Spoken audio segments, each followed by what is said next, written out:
Hallelujah hallelujah, praise the Lord सभी भाई बहनों को मसीह यीशु में मैं आपका फिर एक बार स्वागत करती हूँ। मैं प्रोफेटेस पल्लवी आज आपके बीच पवित्र वचन में से कुछ चीज़ों को शेयर करना चाहती हूँ। हालेलुया। आइए इन विषयों को सुनने से पहले अपनी आंखों को बंद करें और अपने हृदय परमेश्वर की ओर खोलें और हम प्रार्थना में जाएं। पवित्र अनुग्रहकारी परमेश्वर पिता आपके पवित्र नाम की स्तुति करते पिता, आपकी पवित्र आत्मा की स्वागत करते पिता, ताकि जब आज ये प्रचार हो पिता तो बोलने वाला मैं नहीं परंतु आपका आत्मा मेरी जुबान से सबों के हृदय में बात करे पिता। जो वचन आप अपने लोगों के लिए लाने जा रहे पिता उसमें आशीष हो और सुनने वाला उसके तरह आशीष पाए पिता। धन्यवाद यीशु पिता, जो लोग सुने पिता उनके कानों को खोले ताकि ये वचन उनके हृदय में वास करने पाए और उनके जीवनों को परिवर्तित करने पाए। मसीखा रहन तो लखा रबाय। In the name of Jesus Christ I ask this prayer, amen. Hallelujah hallelujah. परमेश्वर की कारीगरी और हस्तकला जो हम वास्तविक जीवन में देखते हैं और हर एक चीज़ों में परमेश्वर ने हमें आज अधिकार दिया है। जो जो चीज़ें उन्होंने बनाया है, पवित्र परमेश्वर के वचन में ऐसा लिखा गया है। पवित्र परमेश्वर के वचन ऐसा कहता है, निर्गमन की पुस्तक उसका 29वां चैप्टर में मैं आपकी ओर से पढ़ना चाहती कुछ पदों को, 4 पद से। फिर हारून और उसके पुत्र को मिलाप वाले तंबू के द्वार के समीप ले आकर जल से नहलाना, तब उन वस्त्रों को लेकर हारून को अंगरखा और एफद का बागा पहनाना और एफद और चपरास बांधना और एफद का कड़ा हुआ पट्टा भी बांधना और उसके सिर पर पगड़ी को रखना और पगड़ी पर पवित्र मुकुट को रखना। तब अभिषेक का तेल ले उसके सिर पर डालकर उसका अभिषेक करना। फिर उसके पुत्रों को समीप ले आकर उनको अंगरखे पहनाना और उनके अर्थात हारून और उसके पुत्र की कमर बांधना और उनके सिर पर टोपियां रखना, जिससे याजकों के पद पर सदा उनका हक रहे। और इस प्रकार हारून और उसके पुत्र का संस्कार करना। यहाँ पर हारून और उसके पुत्र के विषय में कहा गया है, जो याजक थे, जो मिलाप वाले तंबू में इजरायली जातियों की उन भेंटों को, उन प्रार्थनाओं को या फिर पाप बलि, दोष बलि जो भी था वो सब परमेश्वर के समीप लाया करते थे। लेकिन जब मसीह यीशु को हम देखते हैं, जब उनको क्रूस के ऊपर अंतिम बलिदान के रूप में दिया गया और उनका लहू बहाने से, हालेलुया हालेलुया, जब उनको क्रूस के ऊपर चढ़ाया गया तो मंदिर का पर्दा नीचे से नहीं परंतु ऊपर से नीचे तक फट गया। और क्या हुआ, आज हमें वो सामर्थ्य, वो शक्ति प्रभु यीशु के द्वारा प्राप्त हो चुकी है। और आज प्रभु यीशु मसीह जैसे परमेश्वर का पुत्र है, उन्होंने क्या किया, परमेश्वर से हमारा मेल मिलाप करवाया। आज ये सेवा उन्होंने हमें सौंपी, आपको सौंपी है, ताकि हम परमेश्वर के साथ लोगों को मेल मिलाप कर सके। आइए इस विषय में हम 1-2 पद और देखते हैं।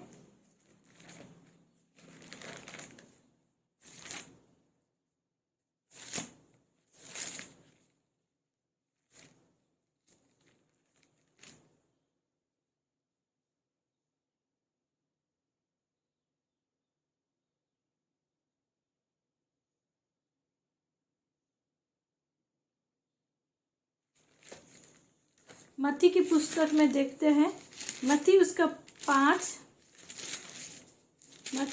5 का पद, 5 का चैप्टर, और उसमें हम देख पाते हैं परमेश्वर के पुत्र कौन कहलाता है। धन्य है वे जो मेल कराने वाले हैं, क्योंकि वे परमेश्वर के पुत्र कहलाएंगे। और अगर हम यूहन्ना की पुस्तक में से देखते हैं तो वहाँ पर कहा गया है जो मसीह यीशु को ग्रहण करता है, विश्वास करता है, वो परमेश्वर का पुत्र होने का अधिकार पाता है। और अधिकार पाना, प्रभु यीशु मसीह को ग्रहण करना या विश्वास करना, यानी प्रभु यीशु मसीह को अपना जीवन समर्पित करना। और प्रभु यीशु मसीह को जब हम जीवन समर्पित करते हैं तो हम पाते हैं, हालेलुया। यहाँ पर भी एक वचन कहता है कि 9वां पद में, धन्य है वो जो मेल मिलाप कराने वाले हैं, क्योंकि वे परमेश्वर के पुत्र कहलाएंगे। हालेलुया। इसी विषय को और क्लियर करने के लिए मैं आगे को और कुछ पदों को पढ़ूंगी।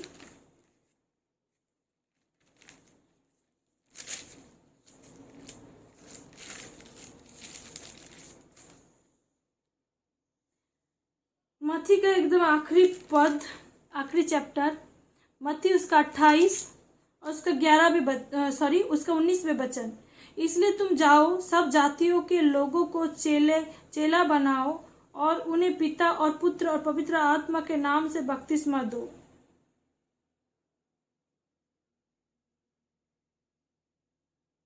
और 20वां पद में कहता है, और उन्हें सब बातें जो मैंने तुम्हें आज्ञा दी है मानना सिखाओ, और देखो मैं जगत के अंत तक सदा तुम्हारे संग हूँ।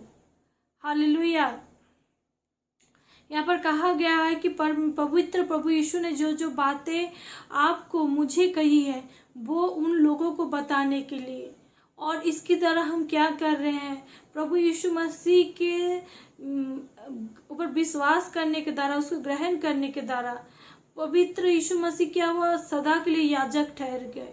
मतलब आज हम परमेश्वर के निकट मसीह यीशु के द्वारा विश्वसनीय बन के जा सकते। प्रभु यीशु मसीह खुद अपने वचन में कहता है कि मार्ग, सत्य और जीवन मैं हूँ, जीवन का रोटी मैं हूँ। हालेलुया। बिना कोई मेरा पिता के निकट नहीं जा सकता। और आज वो सेवा, वो प्रभु यीशु को ग्रहण करने के द्वारा प्रभु यीशु मसीह आज हम में निवास करता है।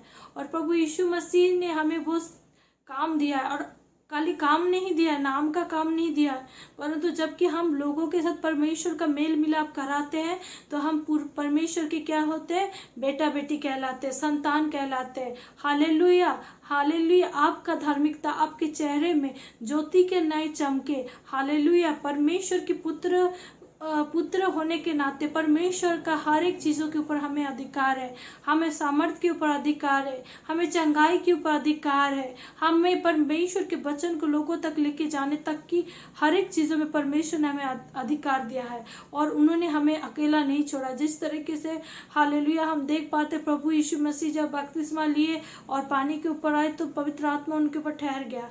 आज पवित्र यीशु मसीह ने पवित्र आत्मा को आज आपको और मुझको सौंपा है, ताकि हम हर एक परिस्थिति में पवित्र आत्मा की सहभागिता को प्राप्त कर सके, हमें वो गाइडेंस मिल सके। हालेलुया।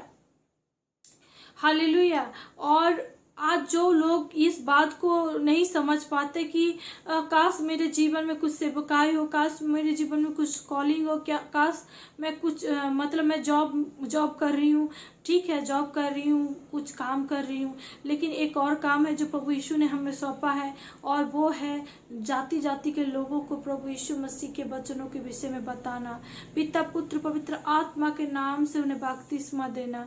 और परमेश्वर के कामों को जब हम करेंगे तो यीशु मसीह का ये वायदा है, जगत के अंत तक आपके साथ और मेरे साथ, हालेलुया, सदा रहेगा। हालेलुया। कोई भी परिस्थिति, कोई भी चीज़ें आपको विचलित नहीं कर पाएगी। हम देख पाते मूसा के विषय में, जब वो परमेश्वर के साथ बात करता था और उसके बाद उतरता था तो उसके चेहरे से किरणें निकलती थी। परमेश्वर से बात करना यानी वचन, और जब हम वचन को पढ़ते हैं वो ज्योति आपके चेहरे से, आपकी आंखों से, आपकी जुबान से निकलता है, और जो अंधकार में है आपके जीवन के द्वारा वो प्रभावित होते हैं। आज आपको और हमें एक जिम्मेदारी है, सारे जगत के जाति जाति के लोगों के पास मसीह यीशु का सुसमाचार को फैलाना, ताकि लोग बचाए जाए, आत्मा बचाए जाए। हालेलुया। परमेश्वर का अनुग्रह, शांति आप में और हमें बना रहे।